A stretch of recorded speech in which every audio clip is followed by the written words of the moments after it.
Salute order salute ఎర్ర జెండా ఎర్ర జెండా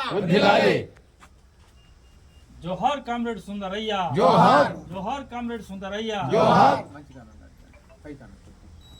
జోహార్ కామ్రేడ్ సుందరయ్య జోహార్ కామ్రేడ్ సుందరయ్య సుందరయ్య నీ ఆశయాలను సుందరయ్య గారు మీ ఆశయాలను సుందరయ్య గారు మీ ఆశయాలను సిపిఎం సిపిఎం జోహార్ అమర వీరులకు జోహార్ అమర వీరులకు జోహార్ మృత వీరులకు.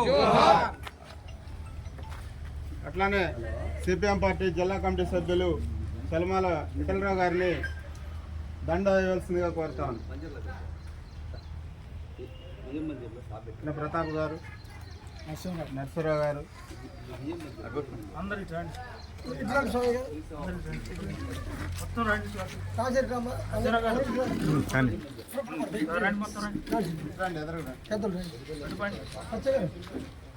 ఇట్లాంటి గ్రూపులు పడతారు. ఫోటో తీయాలా? జోహార్ కామ్రేడ్ పొచ్చలపల్లి సుందరయ్య గారు వస్తున్నాయి తప్ప మరి ఆయన పార్లమెంట్కే ఫైల్స్ మొత్తం పెట్టుకొని మరి ఆ పార్లమెంట్ భవనానికి వెళ్ళినటువంటి పరిస్థితి ఆ రోజులో ఒక సుందరయ్య గారు ఉన్నారు. సుందరయ్య గారు వస్తున్నారంటే ఆ రోజు పార్లమెంట్లో మరి ఈయన ఏ అంశం మీద లేవనెత్తుతారు, దేని మీద అడుగుతారు అనే ఉద్దేశంతో అక్కడ ఉన్నటువంటి పాలక వర్గాలు అందరికీ గుగ్గులుగా ఉన్నటువంటి పరిస్థితి ఆ రోజులో ఉన్నటువంటి పరిస్థితి. అంతేకాదు మరి సుందరయ్య గారు ఒక వ్యక్తి కాదు, ఒక శక్తి. ఆ శక్తి ఇవాళ భారతదేశం మొత్తం మీద మరి కుటుంబ నియంత్రణ, మొట్టమొదటిగా కుటుంబ నియంత్రణ చేసుకున్నటువంటి వ్యక్తులలో మరి సుందరయ్య గారు నాకు ఈ ప్రజలే నాకు ఒక కుటుంబం, నాకు వేరే వాళ్ళు అక్కర్లేదు, ఎవరైతే నాకు సంతానం కలుగుతుందో వ్యక్తులు అలాంటి ఆశయాలు కూడా మన ఈనాడు యువతరం ఆశయాలు తీసుకొని ముందుకు సాగాలని కోరుకున్నాను. ఇలాంటి మంచి ఆశయాలు నాయకులు మనకు అందించారు కాబట్టి మన ఆశయాలు ముందుకు తీసుకుపోతూ ముందుకు నడిపిస్తారని ఆశిస్తున్నాను. ఆ రోజు జాతీయ పార్టీలు కానీ ప్రాంతీయ పార్టీలు ఏమి ఉండేవి కావు. ప్రధానంగా కాంగ్రెస్, కమ్యూనిస్టులు.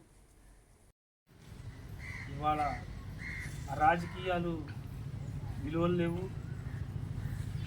విలువలు లేకపోగా మనిషిని చూసేటువంటి పద్ధతిలో కూడా ఇవాళ లేనటువంటి పరిస్థితి కనపడతా ఉంది. సుందరయ్య గారు సిపిఎం పార్టీ 64లో ఏర్పాటు చేసినటువంటి సందర్భంలో ఆయన ఏ ఆశయం కోసం అయితే పార్టీని నిర్మించారో ఆయన శక్తివంతాలు అంటే ప్రజా సమస్యల కోసం ఎక్కడికైనా సైకిల్ మీద పోయి సాదాసీదాగా బతికినటువంటి 100 ఎకరాలు పేద ప్రజల కోసం పంచిపెట్టినటువంటి చరిత్ర ఆనాటి సుందరయ్య గారికి ఉంది. అట్లా ఈనాడు ఆ సుందరయ్య గారిని స్మరించుకోవడం అంటే చాలా చెప్పుకోదగ్గ విషయం. ఎందుకంటే ఆయన కొన్నటువంటి నీతి, నిజాయితీ, నిబద్ధత ఇవాళ సుందరయ్య గారి 39వ వర్ధంతి సందర్భంగా సుందరయ్య గారు చనిపోయి చాలా సంవత్సరాలు అవుతున్నా కానీ ఈరోజు కూడా వర్ధంతి కార్యక్రమం అనేది జరుపుతున్నాం అంటే కొంత మహాన్నతమైన వ్యక్తులకే ఈ వర్ధంతి కార్యక్రమం అనేది నిర్వహించడం జరుగుతూ ఉంది. అంటే గ్రామ స్థాయి నుండి ఆయన ప్రజాసేవ సమస్య ఎక్కడుంటే అక్కడికి వెళ్ళి సమస్య పరిష్కారం అయ్యే దిశగా ఆనాడు కూలీల కోసం కులాంతర వివాహాలు చేసుకోవాలని బడుగు బలహీన వర్గాల ఆశాజ్యోతిగా వెలిగినటువంటి వ్యక్తి కామ్రేడ్ పుచ్చలపల్లి సుందరయ్య గారు. ఎందుకంటే కొట్టడం ఉంటుంది, గిట్టడం కూడా ఉంటుంది. కానీ ఆ మధ్యకాలంలో పుట్టిన తర్వాత గిట్టే సమయంలో చేసినటువంటి మంచి పనులు, ఆ నడవడిక, వాటిని మొత్తం కూడా చనిపోయిన తర్వాత కూడా కొన్ని తరాల వాళ్ళు చెప్పుకునే పద్ధతుల్లో ఉండాలి. అలాంటప్పుడే ఆ జన్మకి ఒక సార్థకత అనేది ఉంటుంది. అట్లాంటి చేసినటువంటి మహనీయుల్లో మన దక్షిణ భారత ఉద్యమాన్ని, కమ్యూనిస్టు ఉద్యమాన్ని నిర్మించినటువంటి మహోన్నతమైనటువంటి వ్యక్తి కామ్రేడ్ పుచ్చలపల్లి సుందరయ్య గారు. పుచ్చలపల్లి సుందరయ్య గారు ఆయన పేరు పుచ్చలపల్లి సుందర రామిరెడ్డి. అయితే అగ్రకులంలో పుట్టినప్పటికి కూడా ఆయన నా పేరు పక్కన రెడ్డి కులం అనేది ఉండటానికి లేదు, నేను అందరిలో కలిసిపోవాలా అని చెప్పి సుందరయ్య అనే పేరు నామకరణ చేసుకున్నటువంటి ఘనత కామ్రేడ్ సుందరయ్య గారికి. అంతేకాదు కమ్యూనిస్టు ఉద్యమంలోకి వచ్చి పనిచేసే ముందు ఆంధ్ర మహాసభకు నాయకత్వం వహించింది.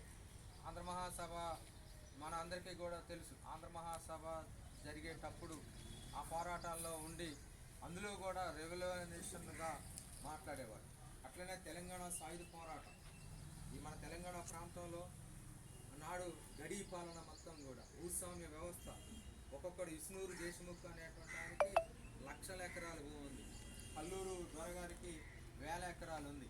అంటే కొంతమంది చేతుల్లోనే భూమి మొత్తం ఉండేది, 1000 లక్షల ఎకరాల భూములు మొత్తం కూడా జమీందారు పద్ధతుల్లో గడీ పాలనలో ఉన్నటువంటి రోజుల్లో ఆనాడు తెలంగాణ సాయుధ పోరాటం, తెలంగాణలో భూమి కోసం భుక్తి కోసం ఈ దేశాన్ని విముక్తి చేయాలని చెప్పి పోరాటం చేస్తూ దానికి నాయకత్వం ఇచ్చిన ఆయన కామ్రేడ్ సుందరయ్య గారు.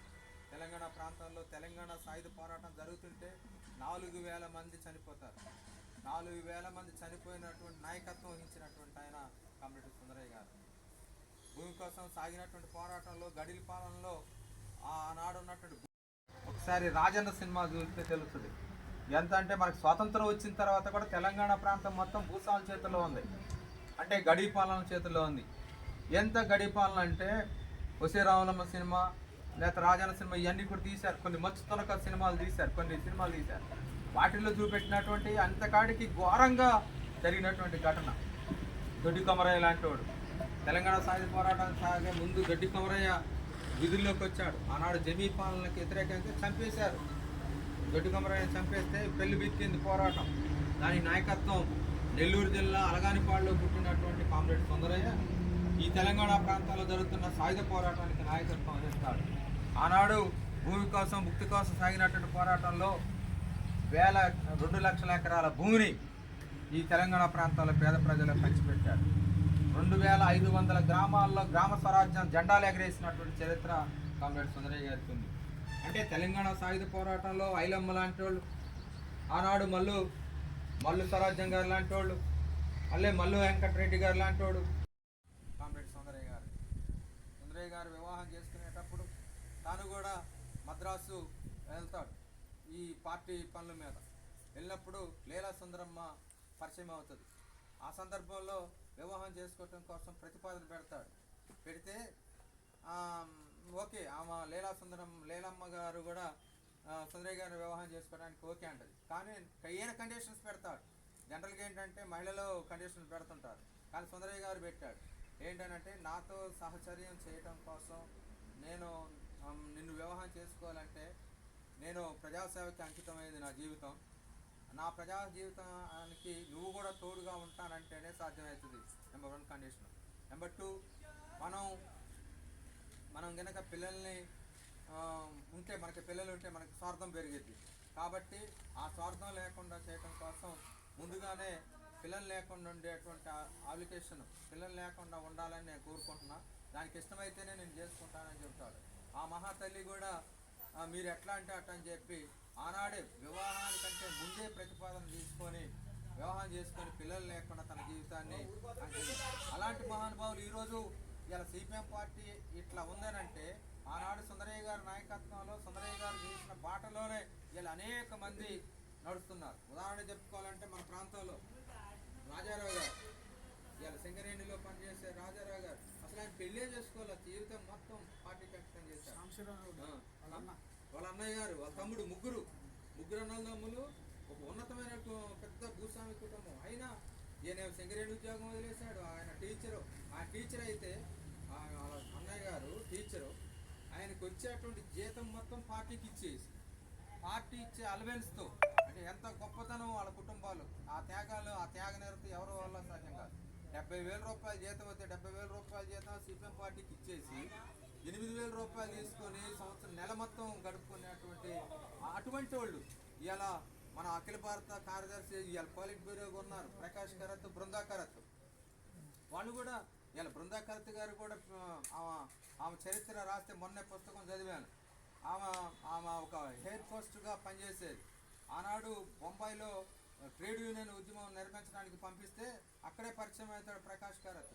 అక్కడ నుంచి ఢిల్లీ పంపిస్తారు. ఢిల్లీలో స్లమ్ ఏరియాలో పనిచేయాలని బృందా కరత్ గారు ఇప్పుడు పోలిట్ బ్యూరో మెంబర్. ఆనాడు వాళ్ళు కూడానే ఇప్పుడు బృందా కరత్కి సీతారాం యేచూరికి పిల్లలు లేరు. మొత్తం ప్రజాసేవకి అంకితం అనమాట. ఒక ఉన్నతమైనటువంటి భావాలతో ఉన్నతమైనటువంటి ఆశయాలతో వచ్చినటువంటి చరిత్ర మన కమ్యూనిస్ట్ పార్టీ నిలబడి ఉంది.